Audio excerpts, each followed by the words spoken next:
Hello, everyone, and welcome to the 1883 Speaker Series. My name is Emma Pierkowski, and I serve as the Distance and Leadership Program Manager in the Student Involvement and Parent Programs Office here on campus. Each week, we invite a community or campus leader to talk about how today's student can develop their leadership skills, as well as other advice regarding personal and professional development. We hope you learn some valuable lessons in the next 18 minutes and 83 seconds.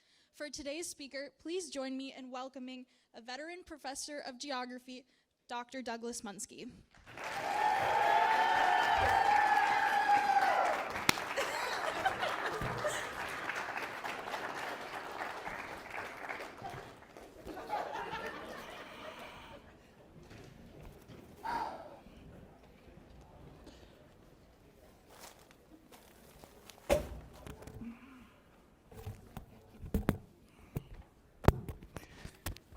Oh my gracious, I've already started, haven't I? Oh well, what's a few seconds amongst friends? So, what does leadership have to do with Valentine's Day, baklava, and geography? I do want to thank you for coming to today's 1883 presentation, and that I'm presenting today's talk on leadership.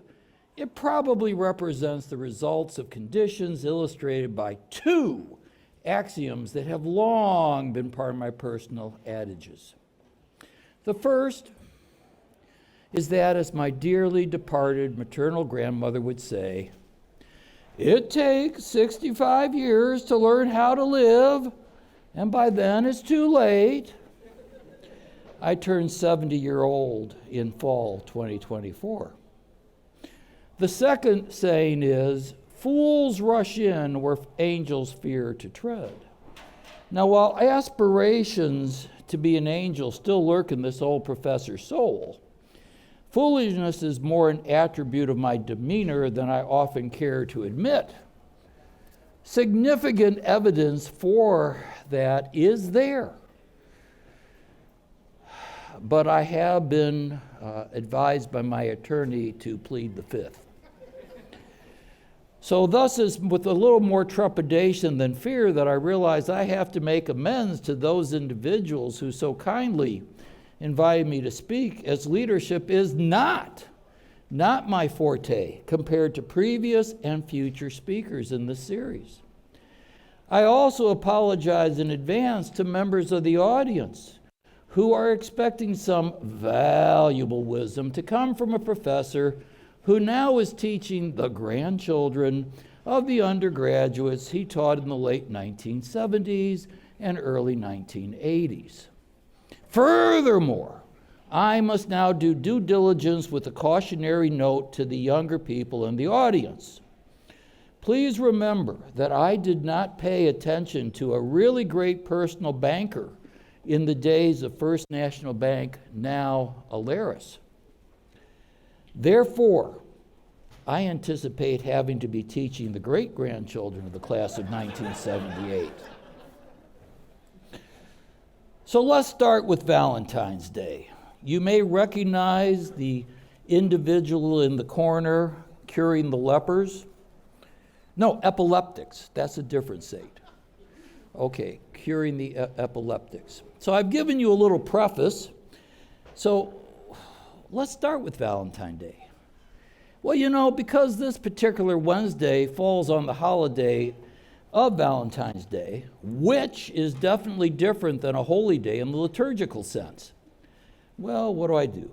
I began to contemplate what did St. Valentine teach about leadership, so I could be on the topical theme and be your Valentine today.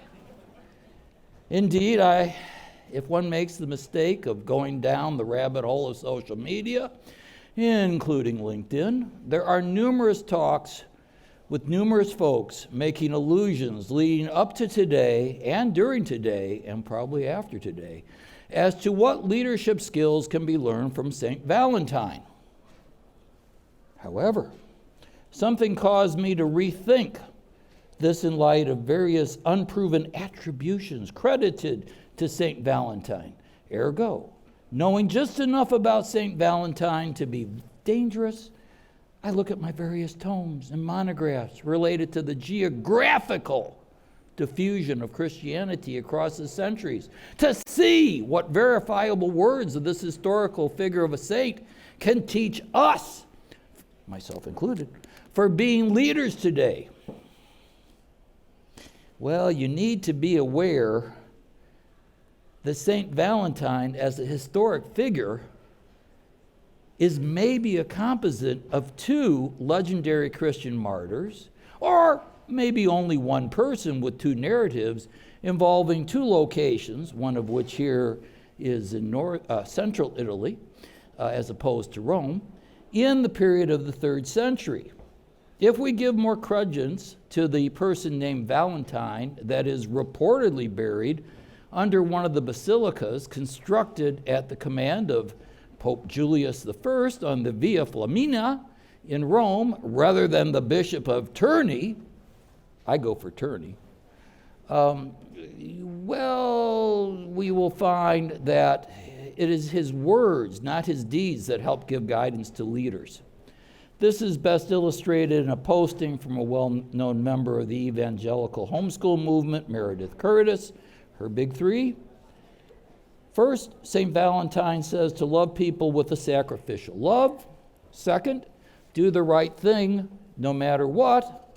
And third, remember you do not, well, of course, do the right thing no matter what the cost. That was the second thing. So remember, you don't become a saint without sacrifice. In this case, Valentine was executed in the time of Claudius II Gothicus, or about 270 current era. And third,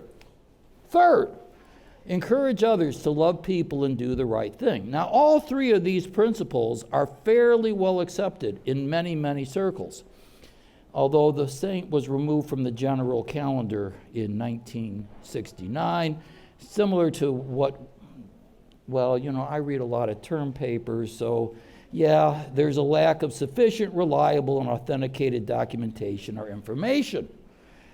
But still, as the patron of lovers, epileptics, beekeepers, who needs to have a holy day as long as there's a highly secular holiday associated with you? Now, I could stop now. You get another 12 minutes back of your life. Keep going. Keep going. I was afraid of this. Oh, baklava. A dessert made of paper-thin layers of chopped nuts and honey. Well, there is not the tenuous connection that you might think. In fact, I first began thinking about this theme back in the era of President Capcella, who led UND between 1999 and 2008, when the ladies, the young women of Kappa Alpha Theta sorority were doing the leadership conclave for all the sororities, and I said, sure, I can talk for a few minutes. Any day. Anyway, now I have a chance to practice what I hope will be my encore career as an after-dinner speaker. I mean, I tried it out with a TED Talk earlier this year, so here's the rest of the story. You need to understand a little historical geography about this dessert. Now, the thing to realize is the first baklava recipes are traced to the Assyrians in the 8th century before Common Era. This is a simple mixture of chopped nuts and honey with dough. It's an old concoction that remains viable today. Thus, it helps us recognize the concept that good leadership and solid leadership takes time to produce and remain viable in new circumstances. Well, the ancient Greeks, they took the Assyrian delicacy back to Athens. They modified it, used phyllo dough, paper thin leaf-like layer to make a good wrap for multiple layers of chopped nuts. The ancient Greeks then took it back, and then their rivals, the Persians, this was so good the Persians decided, hey, we should have this too. And so this dessert becomes adapted and modified in Persia, albeit with some much different modifications than the Greeks had. If we talk about the period of the High Middle Ages, or when I first began to work on my dissertation, the Armenians incorporated cinnamon, cloves. These were recipes during the Byzantine era. Then the Arabs introduced rosewater and cardamom, and they are the ones that are credited with the name baklava, the Arabic term for nuts. Now, I used nothing but the best sources to do this, so thank you, Wikipedia, and the WW Kitchen Project, because this helps us see how baklava can be a representation of leadership depends on blending traditions.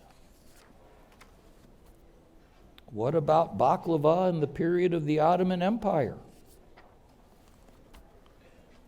The Ottomans, who conquered Constantinople in 1453, which is a much better date to use to talk about world change than 1492 in my estimation, but what I know, I'm just an old historical geographer. The Turks adapted the baklava. They modified it. They put different spices. They expanded the types of fillings. And then they diffused it into Eastern Europe, into what is now Bulgaria, Macedonia, Albania, and Bosnia.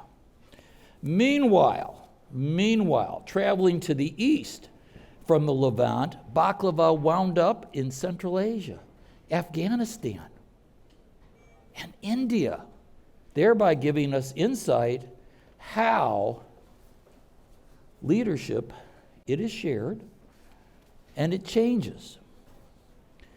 Well, since the 18th century, there's only been some cosmetic changes to preparing baklava, such as the Frank baklava technique. This is where you people in the very front row were going to help share the baklava, where I could show you the Frank baklava square cutting and all.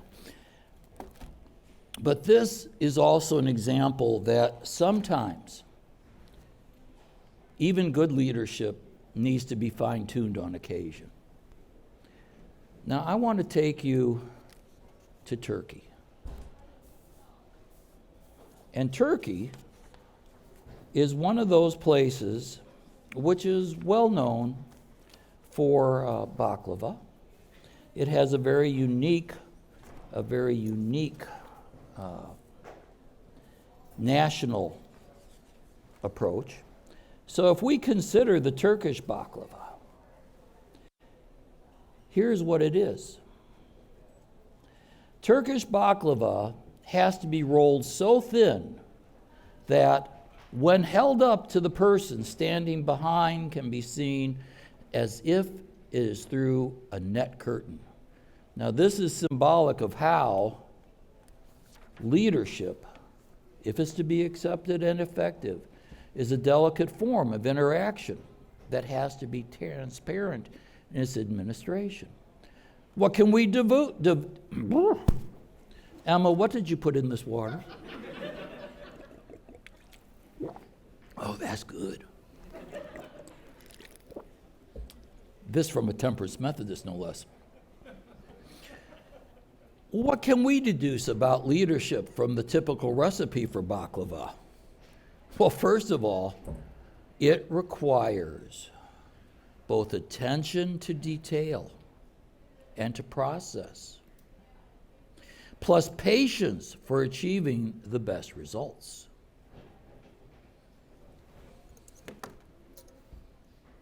Yes? Can I? Okay?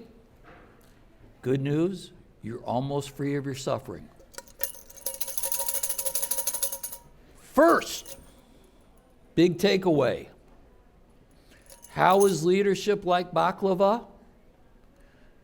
Leadership may or may not leave you with the right taste when you first tried it. But give it another try. Don't cease to work to be a leader.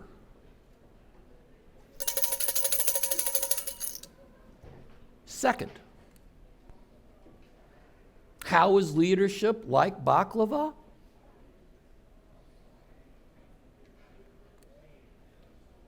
You know, the chief baker in a bakery making baklava is supreme.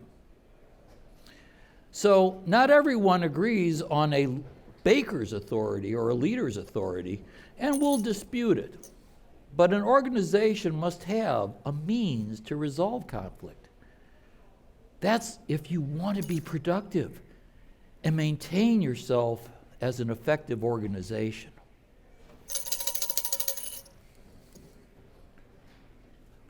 Third, NDSU interrupting our, they're still angry at me about the nickel trophy. Leadership comes in layers. It requires appropriate delegation of responsibilities if you're going to achieve the right flavor for an organization. Did I not tell you there were 5 big takeaways? Who knows what number I'm on now? See, if you'd given me an answer, we're on to number 4. How is leadership like baklava? Oh, leadership, as some of the people present here are very aware, often is very sticky. And it demands that a leader be willing to clean up things when the situation becomes messy. And number 5, how is leadership like baklava? Or how is baklava like leadership? I'd like to get a case of this when I get over here.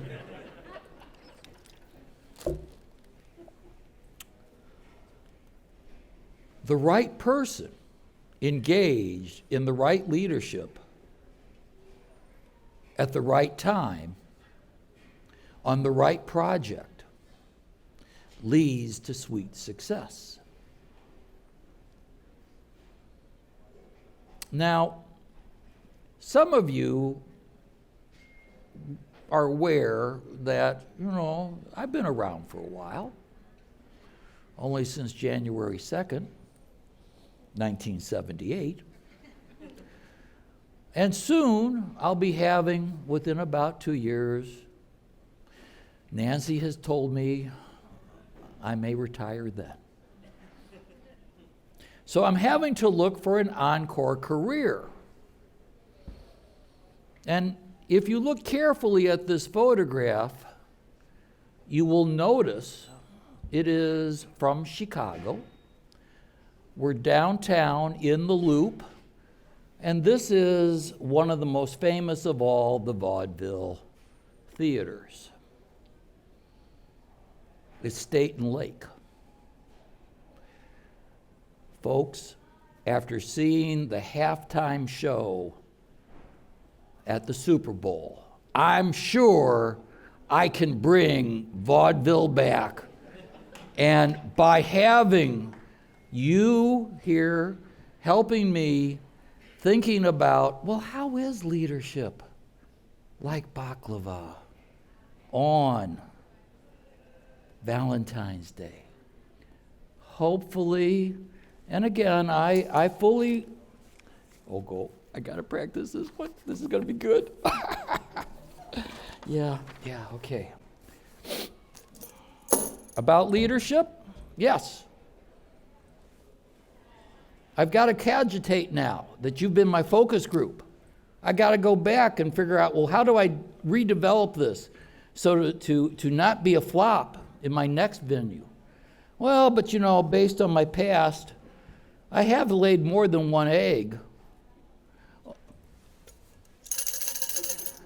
I've laid more than one egg on more than one stage. But at least today, you've had a little bit of something to digest. Could you get a lot of this out to them, please? Even if I am a bit scrambled in connecting, finally they got one. But it had to be the graduate students from the geography department. Let's hear it for the geography students. Oh, they're going to be future leaders. So what I've tried to do today in my strange little fashion, and I do want to say thank you for coming, and now I got to go back because leadership is truly connected to Valentine's Day and baklava. Thank you. Okay.